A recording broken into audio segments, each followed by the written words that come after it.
Oke teman-teman, balik lagi dengan saya Fikri Ridho. Seperti biasa, saya akan bereaction soal sepak bola Indonesia dan juga tanggapan komentar dari netizen soal sepak bola tanah air. So langsung saja kita simak, tapi sebelum itu jangan lupa untuk like, komen, dan subscribe. Dan jangan lupa juga untuk nyalakan lonceng notifikasinya. Let's go!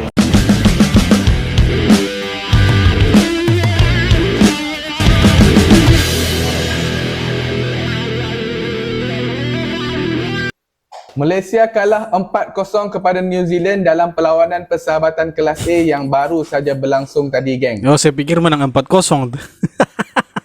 Jadi hari ini jom kita tengok sedikit apa yang tak kena dengan pasukan Harimau Malaya kita. Tapi sebelum tu minta bantuan anda untuk follow dulu saya, geng. Kalau dah follow, Alhamdulillah. Walaupun ini cuma perlawanan persahabatan, jelas sekali saya begitu sedih, begitu kecewa dan begitu terkilan dengan keputusan ini, geng. Sebab apa saya jangkakan identiti Malaysia dalam beberapa perlawanan sebelum ni yang kita lihat dapat dikekalkan. Walau bagaimanapun identiti itu, geng, terus hilang dalam perlawanan menentang New Zealand pada hari ini. Malaysia terlampau cepat kehilangan bola dengan banyak sangat melakukan long ball sehingga kan tak ada player yang mampu kontrol dan boleh distribute bola dengan baik. Pada separuh masa pertama, walaupun pasukan Malaysia nampak begitu desperate sekali, tetapi sekurang-kurangnya mereka mampu bertahan dengan begitu baik. Compact dan juga low block di bahagian bawah itu mampu mengekang New Zealand untuk melakukan percubaan seterusnya menghasilkan gol. Masuk saja second half, saya nampak Malaysia cuba bermain dengan formation yang berbeza. Mereka cuba melakukan serangan awal dan cuba untuk menggunakan wing di sebelah kiri dan kanan itu untuk melakukan percubaan. Tapi hasilnya tetap kalah 4-0. Jadi Malaysia ini kalah kemarin 4-0 dari New Zealand. Jadi sebelum bertanding dengan New Zealand, mereka ini sudah minta beberapa negara untuk sekedar uji coba dengan mereka. Tetapi tidak ada yang mau. Ya, bahkan Papua Nugini itu tidak mau uji coba dengan mereka. Nah, terakhir mereka dapat lawan New Zealand. Tapi ya sayang sekali mereka harus kalah 4-0, dibantai di kandangnya New Zealand itu 4-0, teman-teman. Jadi mereka punya ranking FIFA itu semakin turun. Nah, sedangkan Indonesia kemarin setelah ditahan imbang oleh Bahrain itu naik ke 128 atau 127, teman-teman, peringkat FIFA-nya. Sedangkan Malaysia kayaknya turun sampai 133, teman-teman, atau 132 kalau tidak salah. Nah, ini membuktikan bahwa kelas antara Indonesia dan Malaysia sekarang itu sedikit berbeda, di mana Malaysia ini mencari ranking FIFA untuk mengangkat ranking FIFA mereka dengan pertandingan-pertandingan FIFA Matchday seperti ini. Sedangkan Indonesia dengan pertandingan-pertandingan resmi. Ya. Jadi saya pikir ya bedalah kelasnya. Semoga Malaysia ini cepat bangkit sepak bolanya supaya Indonesia ini adalah lawan yang ya sepadan, seimbang lah di Asia Tenggara ini, teman-teman. Ya, kalau kalian setuju tulis di kolom komentar. Arif Aiman, kita tidak butuh pemain kajukan, tapi kok Arif Aimannya orang ratingnya 6,4. Iya kan, 6,4. Aduh, iya, kami tahu kalian tak butuh gitu ya pemain kacukannya. Tapi gimana ini? Gimana katanya kalian hanya butuh 11 pemain seperti Arif Aiman. Cuman kenapa kalau misal butuh ratingnya kok harusnya hijau bukan oranye gitu, buset dah. Tak perlu ambil pemain warisan pun dari luar negara. Cukuplah ada 11 Arif Aiman main untuk skuad Harimau Malaya, buset dah. Mungkin dengan 11 Arif Aiman ini ada berpotensi ke Piala Dunia. Kami percaya nih tetangga. Kami support terus kalian, guys, buset dah. Padahal guys ya, lebih bagus itu Muhammad Hasan Kiron dan juga Jamiruddin. Kami akan support kalian terus, guys. Ya, semoga cepat masuk Piala Dunia atau setidaknya ada di round 3 seperti Indonesia. Cia, sombong. Iya dong, harus. Rank FIFA Malaysia turun. Ya, setelah kalah 4-0 dari Selandia Baru, kalah terus. Malaysia itu turun ke 1-3-3. Adeh, capek-capek aku nonton Malaysia kayak gini. Tahu gitu mendingan nonton Boboiboy, iya kan? Kenapa pula nonton Boboiboy, Bos? Halo bang, saya ada berita bagus untuk abang nih. Kenapa pula kau yang muncul nih? Abang tahu saya risau kan si Adudu tuh. Saya ada alat untuk kejap rank FIFA Indonesia, bang. Alat apa itu? Inilah dia, mesin rumput. Walaupun sudah pakai mesin rumput tetap kalah, tidak bisa kejar ranking FIFA Indonesia. Ini gila guys. Aku rasa tim Malaysia tak lama lagi akan main Piala Dunia, guys. Harimau Main Piala Dunia? Kapanlah? Malaya akan menggegarkan New Zealand esok. Hasilnya mari kita lihat.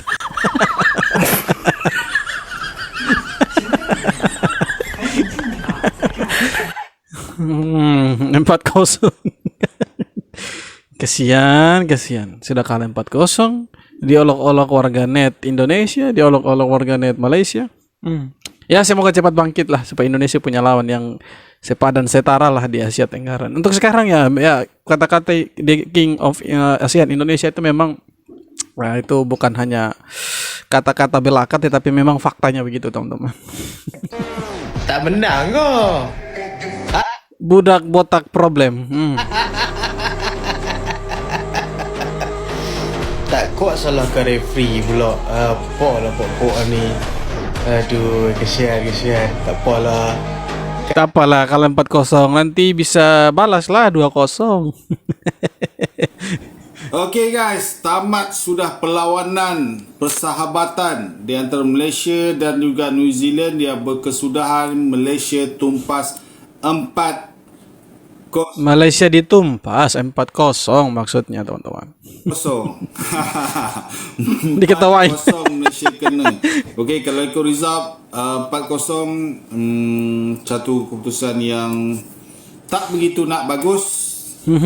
Kalau dari segi corak permainan pula, bagi aku Malaysia mempamerkan corak permainan yang taklah teruk mana. Okey je Malaysia main, cuma New Zealand lebih bagus daripada kita lah kan.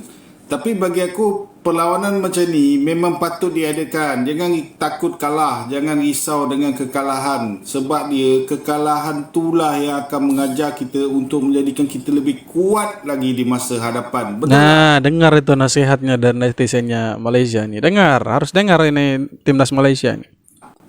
Kan, kita perlukan perlawanan-perlawanan macam ni tau. Okey, perlawanan-perlawanan yang besar macam ni kan, dengan pemain-pemain yang bagus, yang main dekat liga dekat Eropah semua kan. Kita nak macam ni sebab dia di sinilah baru kita nampak kita punya kelemahan. Ini kalau kita asyik lawan dengan level kita je ataupun level bawahan kita, macam mana kita nak nampak kelemahan dia? Nah, makanya sudah betul Indonesia tidak mau jadikan Piala AFF sebagai target utama, karena kan lawannya siapa? Malaysia, Brunei Darussalam, Kamboja, Myanmar. Pokoknya negara Asia Tenggara yang kalau boleh dibilang levelnya itu dulunya sama. Nah, baguslah Indonesia sekarang bukan hanya lihat AFF tapi lihat Piala Asia, Piala Dunia. Nah, itu yang harus ditiru sama Malaysia sebenarnya. Ibaratkan macam ni tau. Ibaratkan kau berusia 20 tahun. Contohlah kau berusia 20 tahun. Kau pergi lawan budak umur 12 tahun. Memang kau menang lah. Mana nampak kau punya kelemahan? Contoh macam tu lah. Cuba kau umur 20 tahun, kau lawan budak umur 27 tahun. Tak lunyai kau kena kerja. Barulah nampak kelemahan kau. Itu perumpamaan. Perumpamaan. Okay. So bagi aku macam tu lah. Bagus sebenarnya. Jangan risau. Jangan takut dengan kekalahan. Jangan takut nak berdepan dengan pasukan-pasukan yang hebat. Sebab dia, tanpa kita lalui satu proses yang memeritkan, kita takkan dapat satu kemanisan ataupun kejayaan. Semoga timnas Malaysia sampai ofisialnya dengar sih abang-abang Malaysia ini. Yang nasihatnya bagus untuk mereka itu ya. Semoga mereka jangan hanya lihat di ASEAN saja, lihat juga yang luar-luar. Seperti Indonesia lah. Contohnya Indonesia, negara tetangga. Breaking news guys. Wow, market value Masilgers melonjak menjadi 173,82 miliar. Usai debut dengan timnas Indonesia. Lah kok bisa langsung melonjak bang? Ya bisa guys, karena performa Masilgers ketika debut bersama timnas Indonesia kemarin itu mendapat rating yang sangat bagus, sehingga mempengaruhi naiknya market value Masilgers yang awalnya hanya 121 miliar, itu sekarang menjadi 173,82 miliar. Sekitar 50 miliar lebih naiknya guys.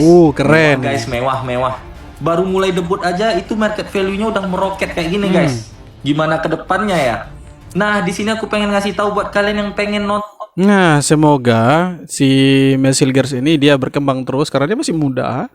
Usia mungkin baru 20-an tahun, 21, 22 kayaknya atau 20. Ya, semoga dia berkembang karena dia bermain di klub besar juga di Belanda, FC Twente. Nah, sekarang dia bermain di Liga Eropa, dia ketemu dengan tim-tim yang kuat seperti Manchester United, seperti Fenerbahce, kan di sana ada Mourinho, ada Fred dan pemain-pemain yang ya sering bermain di liga-liga top Eropa lah. Semoga semoga si Masilgers ini bisa berkembang dan ya untuk timnas dia bisa menunjukkan performa terbaiknya dia lah seperti yang di klubnya. Tapi ya pertandingan pertama waktu lawan Bahrain saya pikir ya tidak buruk, dia bermain bagus. Jadi dia punya ketenangan yang luar biasa ya. Beda lah kelasnya teman-teman. Mereka bermain di Eropa yang secara teknikal latihannya itu ya jauh lah dengan kita yang ada di sini. Jadi saya tidak ragu dengan Silgers, dengan beberapa back yang sering bermain di Liga Eropa. Dan yang terbaru Kevin Dix. Saya pikir kalau ya trio lini belakang kita ini bermain bersama, J. Inces, Silgers, si Kevin Dix, saya pikir nah itu yang bikin kita punya pertahanan semakin kuat. Ditambah lagi dengan siapa? Rizky Ridho, itu keren itu semakin kuat, solid pertahanan kita itu teman-teman. Belum juga memimpin pertandingan, wasit yang akan memimpin laga Indonesia versus Cina, Umar Al-Ali, sudah terlihat gugup. Pasalnya, netizen Indonesia ramai-ramai menyerbu akun Instagramnya dengan komentar Tidak apa-apa sebenarnya, jangan takut. Yang penting main lurus, jangan curang, jangan bikin sakit hati warga negara Indonesia, jangan bikin sakit hati masyarakat Indonesia, supaya kau jangan diserang begitu kan. Lurus saja. Kalau misalkan ya itu terjadi pelanggaran ditiup, ya sama-sama menguntungkan lah untuk kedua belah pihak. Jangan merugikan timnas Indonesia saja. Seperti Bahrain itu. Keramaian ini tampaknya membuat Umar Al-Ali merasa sedikit tertekan. Bahkan, dalam story Instagramnya, kena mental dia. ia memposting doa meminta perlindungan. Setidaknya, Umar Al-Ali kini menyadari konsekuensi yang mungkin ia hadapi jika memimpin laga dengan curang. Semoga saja wasit ini bisa memimpin pertandingan Indonesia versus... Ya, semoga dia pimpin pertandingan Indonesia dan Cina sebentar malam. Itu bisa fair, adil, jurdil, dan ya Indonesia bisa dapat 3 poin sebentar malam. Amin, kita dukung teman-teman. Melesat, meroket, terbang tinggi, Mace Hilgers, let's go! Oke guys, jadi kita tahu market value Mace Hilgers ini memanglah yang paling tinggi di timnas Indonesia. Sebelum Mace Hilgers debut bersama timnas Indonesia, market value-nya adalah 121,6 miliar, dan itu pun lebih tinggi dari market value satu squad Vietnam, satu squad Thailand, dan satu squad Malaysia. Setelah debut dengan timnas Indonesia, sekarang market value Mace Hilgers meningkat pesat, sekarang jadi 173 M. Dan ini adalah market value tertinggi dalam karir seorang Mace Hilgers. Mantap kali bang. Oke, di sisi lain market value seorang Eliano Reinders turun ya. Sebelumnya adalah 11M, sekarang turun menjadi 9M. Gak apa-apa, pelan-pelan kita naikin lagi Bang Eliano. Gimana? Pilihan yang tepat kan Bang Mace Hilgers Tombeng keputusan untuk membela timnas Indonesia? Nah, sekarang juga ada Kevin Dix yang akhirnya juga memilih untuk memperkuat timnas Indonesia. Apakah berikutnya Ole Romeni? Ya, Ole Romeni, Jero Ridwell ya. Semoga mereka berdua lah. Karena kita butuh striker juga dan pemain tengah itu. Semoga mereka berdua yang datang ya. Kita berharapnya begitu, teman-teman. Malaysia dimalukan New Zealand sampai Dimalukan. 4-0. Apa nak jadi ni dengan Harimau Malaya kita? Dimalukan. Okey, jomlah kita review sikit game ni. Sebelum tu korang yang minat konten-konten bola sepak, tekan dulu butang follow. Dekat first half sebenarnya skor berakhir dengan 0-0. Jadi korang yang tak tengok tu mungkin tertanya, first half main cantik ke? First half main okey ke? Tak pun, barai nak mampus macam main bola kampung, kau tahu tak? Bukan Sudah kasihan timnas Malaysia. Ini dia punya warga sendiri yang bilang begitu. First half tu bukan bola sepak. First half tu hanyalah bertahan. Bertahan, dapat bola, bawa 2-3 saat, hilang bola, bertahan balik. Lepas tu bola lambung, chemistry tak ada. First half tu memang banyak gila kita kena serang, tapi somehow ia still habis dengan 0-0. Untuk first half, mungkin kredit harus diberikan kepada Shihan Azmi. Kau tengoklah dia punya total shot bukan main banyak kan. Tapi Shihan walaupun banyak buat save, tapi dia juga yang banyak buang bola. Kau bayangkan, keeper buang bola. Bola tak sampai kat player. Padahal tak adalah jauh sangat player tu. Buang bola ke out. Apa ke benda lah. Secara jujurnya first half, aku langsung tak nampak gameplay. Aku langsung tak nampak idea. Jadi aku ingatkan ada beberapa pertukaran ke apa kan untuk improve dekat second half. Tengok second half pun teruk juga. Jadi aku rasa Pau Marti bukanlah orangnya. Okay, sebab Arif Aiman, kalau ikut player memang semua player teruk lah. Sejujurnya semua player teruk. Arif Aiman sendiri pun teruk. Dan Arif Aiman sendiri tidak dibantu oleh player-player yang lain. Kau ada player macam Arif Aiman, sepatutnya sistem tu membantulah Arif Aiman. Ini kau isolate betul. dia seorang-seorang kat belah kanan, kau lebih tumpu kepada belah kiri. Belah kiri, Corbin Ong. How many times I want to say this? Corbin Ong is so finished, man. Naik pandai, turun hanyut. Okay, dah tua, umur dah berapa? 33. Tak payahlah main untuk Malaysia lagi. Tak boleh, Corbin Ong tak boleh. Bila Akhil Rashid jadi antara player yang perform, player yang bersungguh dalam game kali ni, kau tahu memang seluruh tim tu barai. Okay, siapa lagi yang barai? Endrick. Okay, first goal tu hasil daripada Endrick, punca. Kau tahulah, kalau korang biasa main bola, korang mesti tahu kan, kalau terlepas bola ke, kita buat-buat injure, buat-buat sakit. Padahal kau punca. Endrick memang punca lah untuk gol pertama. Dia sebab bila dah bolos sekali tu memang is very easy lah untuk bolos banyak kali kan. Apa-apa pun ini adalah satu jadual antarabangsa yang gagal daripada FM. Kita main 2 game, satu lawan Club, satu lagi lawan New Zealand. Seminggu player-player Malaysia ni kat New Zealand tak tahulah kenapa lama sangat sampai seminggu. Mungkin nak menyesuaikan diri dengan cuaca. Dah menyesuaikan diri pun 4-0 juga. Aku tak tahulah, I have no words. Okay, dan contohlah, aku tahu video ni mesti akan berjuta view punya. Kau tengoklah, aku jamin video ni akan berjuta view. Jadi kalaulah contohnya video ini ditonton oleh TMJ, tuanku, please take over this national team as soon as possible. We Malaysian have had enough with our current management. Okay. Jadi Malaysia ini sekarang mereka punya sepak bola ini hancur-hancur. Bahkan bukan hanya netizen Indonesia yang mengkritik, membuli netizen sepak bola mereka, tetapi ya orang-orang mereka juga dari Malaysia, konten-konten kreator seperti ini yang juga jengkel dengan mereka punya timnas. Kalau main tuh tidak ada yang mainan mungkin menang tapi tidak cantik gitu ya. Kemarin kalah 4-0 ya, mereka semakin kecewa. Ada juga yang pura-pura menghibur diri supaya tidak terlihat lagi galau gitu. Ada juga yang memang membuktikan bahwa ya Malaysia ini main lagi parah, tidak selevel dengan timnas Indonesia. Jadi ya kalau mereka mengklaim segala sesuatu ya kita anggap saja ya benar sudah gitu.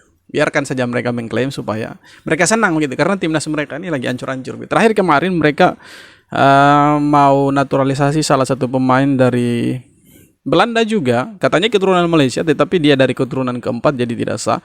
Justru itu pemain yang mereka klaim itu punya darah Singapura kalau tidak salah. Ya, itu salah satu kesialannya mereka. Tambah lagi mereka kalah 4-0, jadi bertubi-tubi lah kesialan datang kepada timnas mereka. Nah, yang terpenting kita dukung timnas Indonesia. Sebentar malam akan bermain lawan Cina, dan semoga sebentar malam kita dapat 3 poin dan wasitnya tidak macam-macam. Oke teman-teman, sekian video kali ini. Terima kasih banyak sudah nonton video sampai akhir.